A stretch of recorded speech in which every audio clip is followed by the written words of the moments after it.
So the last element of our song we're going to explain somewhat more informally, so you're going to have to suffer my awful handwriting.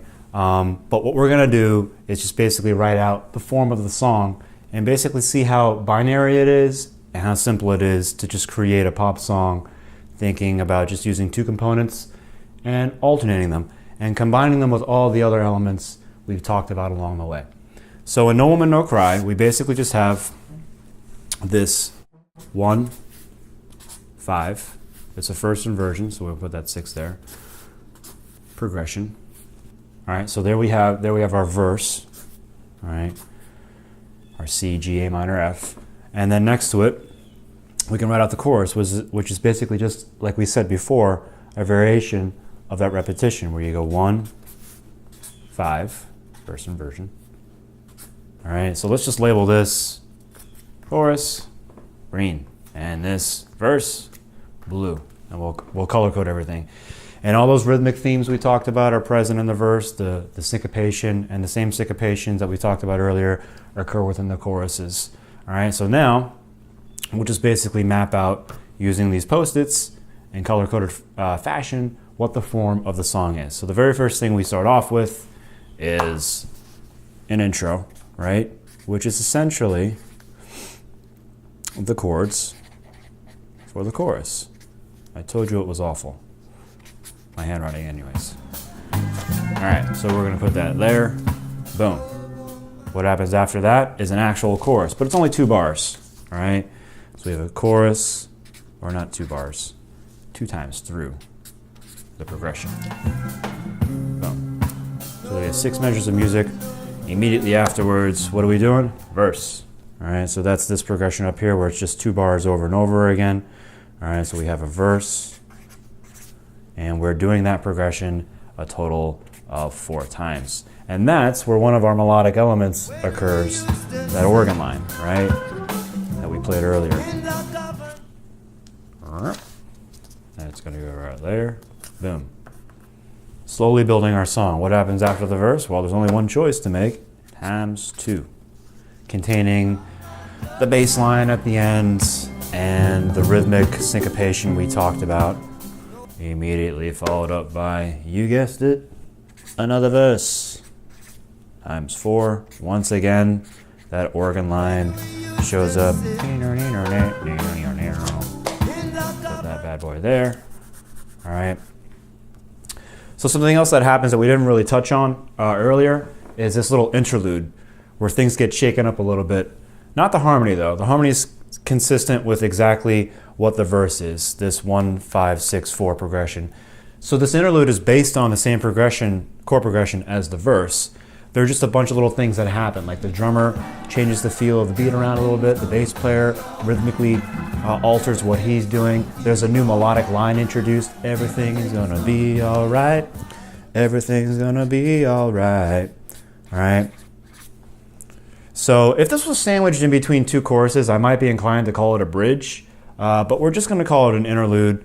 These terms are basically interchangeable though, but I generally see a bridge as something that connects one chorus to another. So that's kind of why I'm using this term interlude, but if you wanna call it or think of it as a bridge, that's fine too. So it's going through the chord progression for the verse twice. You have that bass line changing, you have the drummer changing his feel, you have the new lyric, the new melody with that lyric. So there's our interlude / bridge, whatever you want to call it. That will be followed up by another chorus. So once again, this chorus is a cut and paste of all of our other choruses. After that, the solo. So the solo, the guitar solo, is, as you noticed, on a yellow piece of paper because it's just on top of the chords for the chorus. All right. So you see this oftentimes, especially in pop music, where a part of a song can be completely different, but the harmony is the same, and what's on top of it changes. Like the intro is usually just the chorus without any lyrics, or the solo is a solo, but it's on top of the chord progression for the chorus. So the chorus is oftentimes used as a foundation to do an intro to a song or a guitar solo or a keyboard solo or whatever. And that's exactly what's happening here with the guitar solo. The chord progression is exactly as it was for the choruses. After that, they do another verse times 4 times through that progression. Once again, the organ line, but this is where the organ line does that little octave displacement that we talked about. We put 8BA, the abbreviation for ottava, which is Latin for octave. Here you go. That piece of trivia is free. After that, what do we got? Well, we got another chorus. Right.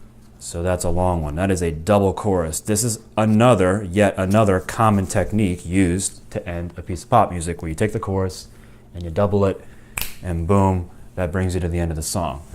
But not quite in our case, because we have another little guitar solo that also functions as our outro, which is on top of the chords for the chorus. Boom. And we do that 2 times.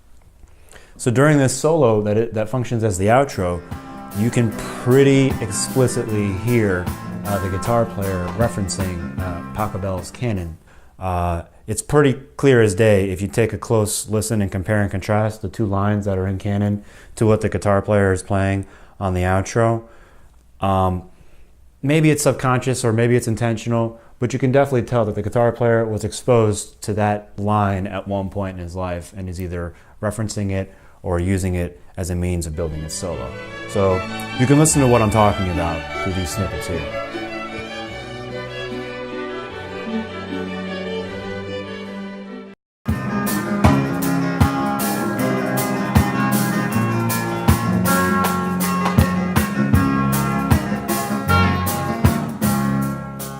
So there it is, there you have it. There's our song in all of its elements, with its form laid out for you. We're gonna take all these elements as we go through the series and as we decode more and more songs, and isolate the ones that were specific to each song and put them aside for you in a separate sort of log or diary that you can kind of reference back to later. So slowly we're gonna build these elements on them. And like we said, these are just the things we're finding. Right? So this is not how to write a song. These are the elements used in songs that are popular and that have worked.